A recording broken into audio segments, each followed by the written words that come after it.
semuanya, selamat datang di video kita kali ini. Semoga kalian semua dalam keadaan happy ya. Sebelumnya, kami ingin berterima kasih kepada Bapak Dr. Andes Satarudin MSI selaku dosen mata kuliah Statistik 2. Jadi, di video ini kita akan membahas soal nomor 1 bab 8 mengenai pengujian hipotesa dengan persamaan garis regresi dan koefisien determinasi. Baik, di sini kami akan menjelaskan mengenai pengujian hipotesa dengan persamaan garis regresi dan koefisien determinasi. Di sini saya akan membacakan soal dari bab 8 nomor 1. Satu pabrik elektronik memiliki cabang di beberapa kota besar di Indonesia. General Manager penjualan ingin menayangkan peralatan kamera digital baru pada beberapa TV lokal yang mengaitkan dengan penjualan Sabtu hingga Minggu di berbagai cabang. Tujuannya untuk mengetahui relasi antara lama waktu tayang dan penjualan kamera digital yang dipasarkan. Perhatikan tabel berikut ini. Berdasarkan tabel di atas, tentukan persamaan garis regresi dan interpretasikan hasilnya. Kedua, tentukan koefisien determinasinya. Ketiga, dengan taraf nyata 5%, ujilah apakah lama tayangan tidak berpengaruh nyata terhadap besarnya hasil penjualan. Baik, langsung saja kita lihat data tersebut. Dari data tersebut kita bisa menghitung koefisien regresi dengan rumus B sama dengan N sigma NI sama dengan 1 XI dikali YI min sigma XI dikali sigma YI dibagi dengan N sigma XI kuadrat min sigma XI kuadrat. B sama dengan 5 dikali 376 min 20 dikali 85 dibagi 5 kali 90 min 20 kuadrat. B sama dengan 1880 min 1700 dibagi 450 min 400. B sama dengan 180 dibagi 50 sama dengan 3,6. Selanjutnya kita akan menghitung A dengan rumus Y bar min BX bar sama dengan sigma N1 sama dengan 1 YI per N min B sigma N1 sama dengan 1 XI per N. Untuk mencari nilai Y cap kita bisa menggunakan rumus A plus BX. Selanjutnya kita akan menghitung A dengan rumus A sama dengan Y bar min BX bar sama dengan sigma N1 sama dengan 1 YI per N min B sigma N1 sama dengan 1 XI per N sama dengan 85 dibagi 5 min 36 dikali 20 bagi 5 sama dengan 17 min 3,6 dikali 4 sama dengan 17 min 14,4 sama dengan 2,6. A sama dengan 2,6 artinya jika lama tayang sama dengan 0 tidak tayang maka nilai hasil atau hasil penjualan adalah 2,6 miliar rupiah. B sama dengan 3,6 artinya setiap ada peningkatan lama tayang sebesar 1 spot akan menaikkan nilai atau hasil penjualan sebesar 3,6 miliar rupiah. Selanjutnya untuk mencari nilai Y cap kita bisa menggunakan rumus A plus BX. Y cap sama dengan 2,6 plus 3,6 X sama dengan 4. Y cap sama dengan 2,6 plus 3,6 dikali 4 sama dengan 2,6 plus 14,4 sama dengan 17 dan seterusnya sama caranya.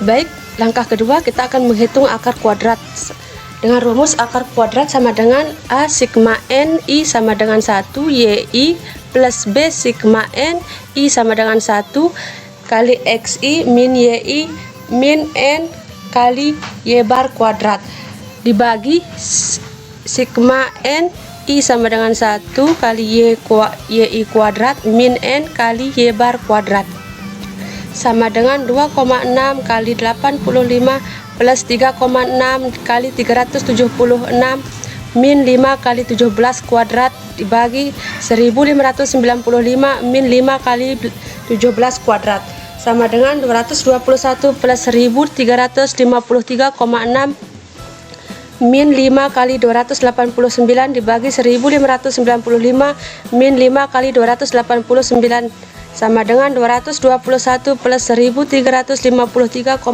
min 1445 dibagi 1545 min 1445 sama dengan 129,6 dibagi 150 sama dengan 0,86. Artinya 86% variasi nilai naik turunnya nilai penjualan dapat dijelaskan oleh lama tayang, sedangkan 14% dijelaskan oleh variabel lain yang diteliti atau pengaruh lama tayang terhadap nilai penjualan sebesar 86% dan 14% dipengaruhi oleh variabel lain. Selanjutnya kita akan menguji hipotesa terhadap parameter B. Yang pertama, merumuskan HO dan HA. HO sama dengan 0, artinya lama tayang tidak berpengaruh terhadap nilai penjualan.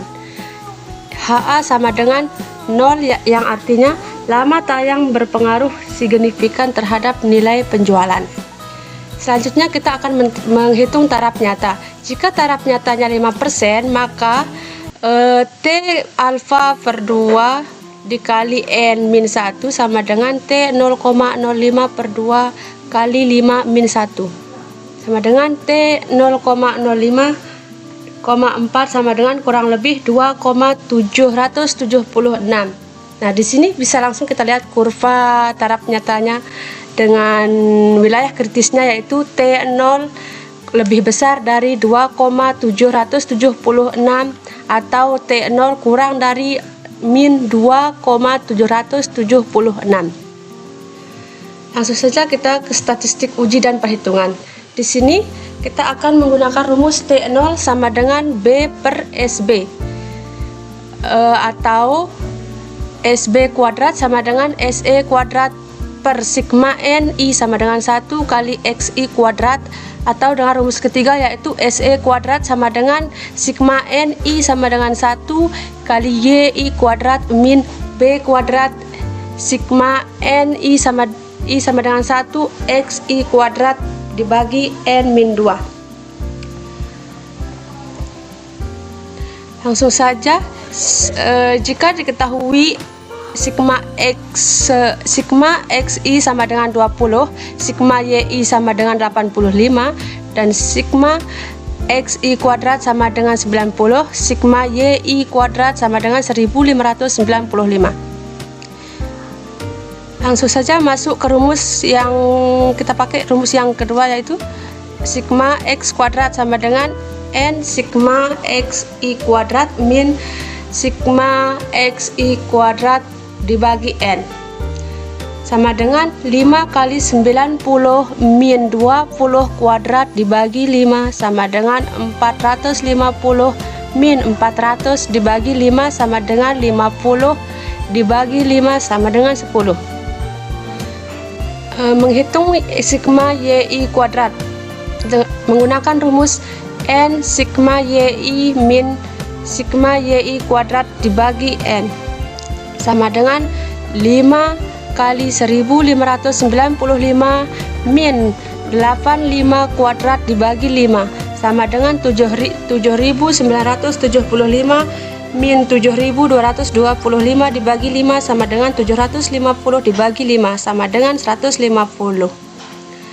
Yang terakhir selanjutnya yaitu menghitung SE kuadrat sama dengan sigma YI kuadrat min B kuadrat sigma XI kuadrat dibagi N min 2 sama dengan 150 min 3,6 kuadrat kali 10 dibagi 5 min 2 sama dengan 150 min 129,6 dibagi 3 sama dengan 20,4 dibagi 3 sama dengan 6,8. Yang terakhir yaitu kita akan menghitung SB kuadrat dengan rumus SE kuadrat dibagi sigma XI kuadrat sama dengan 6,8 dibagi 10 sama dengan 0,68. Terakhir yaitu di sini kita akan menghitung SB dengan rumus akar SB kuadrat.